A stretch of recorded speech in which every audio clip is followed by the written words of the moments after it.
আর এখানে একজনে একজনে মদ রেখে গেছে, হয়তো আবার যিনি মারা গেছেন উনি মদকে অনেক পছন্দ করতেন, যে কারণে ওনার পছন্দের এই মদটা ওনারা রাখছে।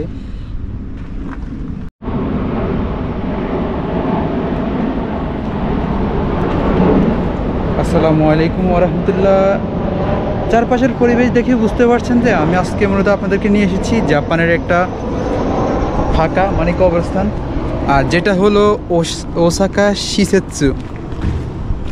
আমি আপনাদেরকে দেখাই। ওসাকা শিসেৎসু খিতারেইন মানে হচ্ছে ওসাকা শহরের খিতারেইন মানে উত্তর কবরস্থান। আর আমি এখন আছি মূলত কেন্দ্রীয় গেটের সামনে। এখানে অনেকে আসতেছেন, দেখতেছি অনেকে ফুল হাতে নিয়ে, এরপর পানি নিয়ে আসতেছেন। এখানে মূলত যে এগুলো আছে সবাই ঝাড়ু দিয়েছেন।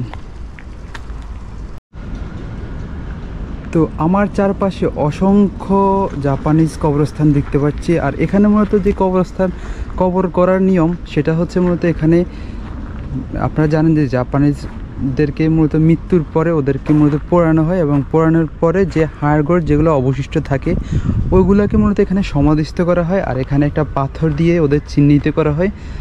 আর এখানে প্রত্যেকটা কবরস্থানের মধ্যে ফুল রাখার জন্য মানে ফুলদানির মতো একটা ইয়া থাকে, আর হচ্ছে একটা আগরবাতি যেগুলো হচ্ছে জ্বালানোর জন্য একটা ধূপ থাকে। আর এখানে যে খালিঘরটা আছে এখানে হচ্ছে আপনার পানি রাখে আর কি, কিছু মানে ওদের যে আরাধনা বা উপাসনা করা হয় ওটার জন্য বিভিন্ন নিয়মকানুন পালন করে, তো এসব কারণে ওনারা ইয়ে করে। আর হচ্ছে গিয়ে ঝাড়ু টাড়ু এখানে দেখতেছি অনেক কিছু আছে, অনেক সরঞ্জাম বিভিন্ন জিনিস সাজিয়ে রাখানো হয়েছে। আমি যদি আপনাদেরকে দেখাই তাহলে সহজে বুঝতে পারবেন। তো এখানে যারা হচ্ছে আত্মীয় স্বজন আছে ওনারা মূলত সকালবেলা উপাসনা করে, এগুলা কবরকে সুন্দরভাবে পরিষ্কার করে। এখানে এই যে ঝাড়ু দেওয়ার জন্য অনেক কিছু আছে, পানি আছে। এর পরবর্তীতে আপনার ফুলের তোড়া ময়লাটা এগুলো ফালানোর জন্য সুন্দর ব্যবস্থা। আমি মূলত আজকে আপনাদেরকে ঘুরিয়ে দেখাবো যে জিনিসটা কি মূলত। এখানে প্রত্যেকটা স্থানে ওরা তো বেশিরভাগ হচ্ছে বৌদ্ধ ধর্মের, যে কারণে বৌদ্ধ ধর্মের নিয়ম অনুসারে যেভাবে পালন করা হয় ওনারা ঠিক ওইভাবে পালন করে এবং কি ওইভাবে উপাসনা করে আর কি।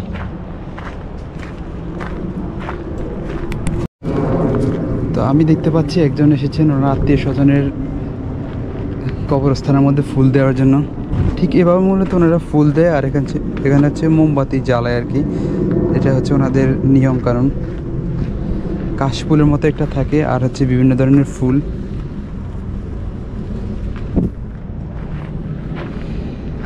মৃত্যুর পরে সবার শেষ স্থান হচ্ছে কবরস্থান। আর বৌদ্ধ ধর্মের মধ্যে হচ্ছে হাকা, যেটা জাপানিতে বলা হয় হাকা।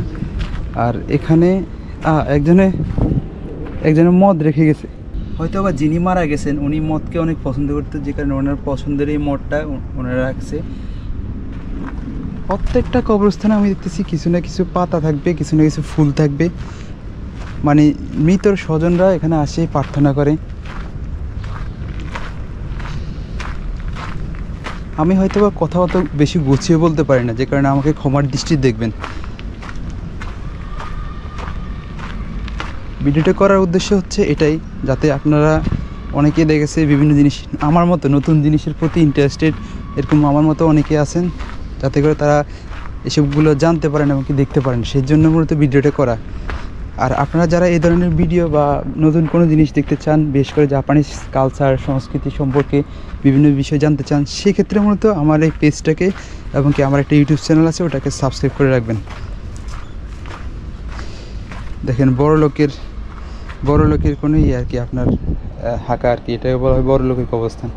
বিভিন্ন উন্নত প্রযুক্তি বা এটিয়া দিয়ে রাখছে, খুব সুন্দর দামি টাইলস করে। আমাদের দেশে যেরকম বড় লোকরা আমাদের দেশে যেরকম কবরস্থান তৈরি করে ঠিক ওরকম। তো এখানে মূলত অনেকে আসেন ফুল নিয়ে, বিশেষ করে এখানে ফুল দেন, আর হচ্ছে এখানে ঝাড়ু দিয়ে সব পরিষ্কার করেন। আর এখানে প্রত্যেকটা জায়গার মধ্যে আপনার পানির একটা পাত্র থাকে, যেখানে পানি রাখা হয় এবং কি ধূপ রাখার জন্য। আপনাদেরকে দেখাই যে এখানে হচ্ছে ধূপ রাখে এবং কি পানি রাখে, ফুলের তোড়া রাখে এখানে। আর এখানে হচ্ছে ইয়ে রাখে আর কি, ধূপ রাখে মোমবাতির মতো, আগরবাতি আর কি, ওই জিনিসগুলো রাখে। এখানে মূলত মরদেহগুলোকে পোড়ানোর পরে যে অবশিষ্ট ইয়েগুলো থাকে, যে হাড়গোড় যেগুলো থাকে, ওগুলো মূলত এখানে নিচে এটা ইয়ে করা হয় আর কি, নিচে রাখা হয় এবং এটা কবরস্থ করা হয় আর কি। এর পরবর্তী এখানে বিভিন্ন ওদের নিয়মকানুন মেনে চলে।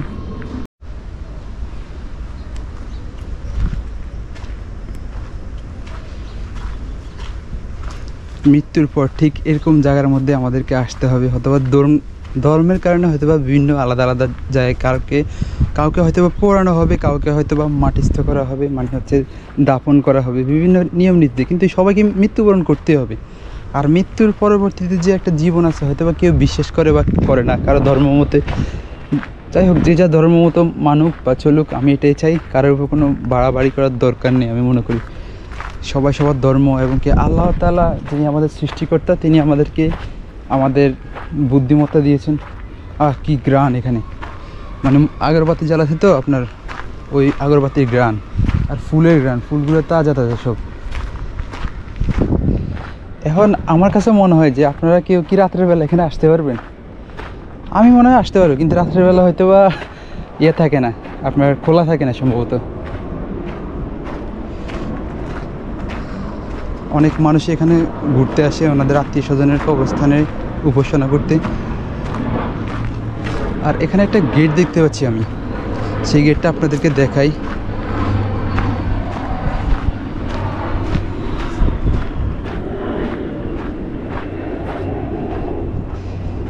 এই হচ্ছে একটা গেট।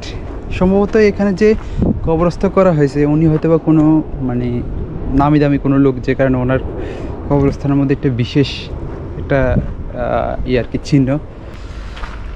অনেক জাপানিজরা আসছে ওনারা আত্মীয় স্বজনদের করার জন্য। এখানে বাথরুমও আছে, সব কিছুর ব্যবস্থা আছে। আমাদের দেশে যেরকম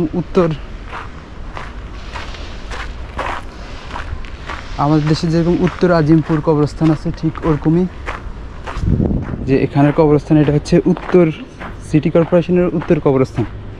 এরকম আরও কবরস্থান হয়তো বা আছে।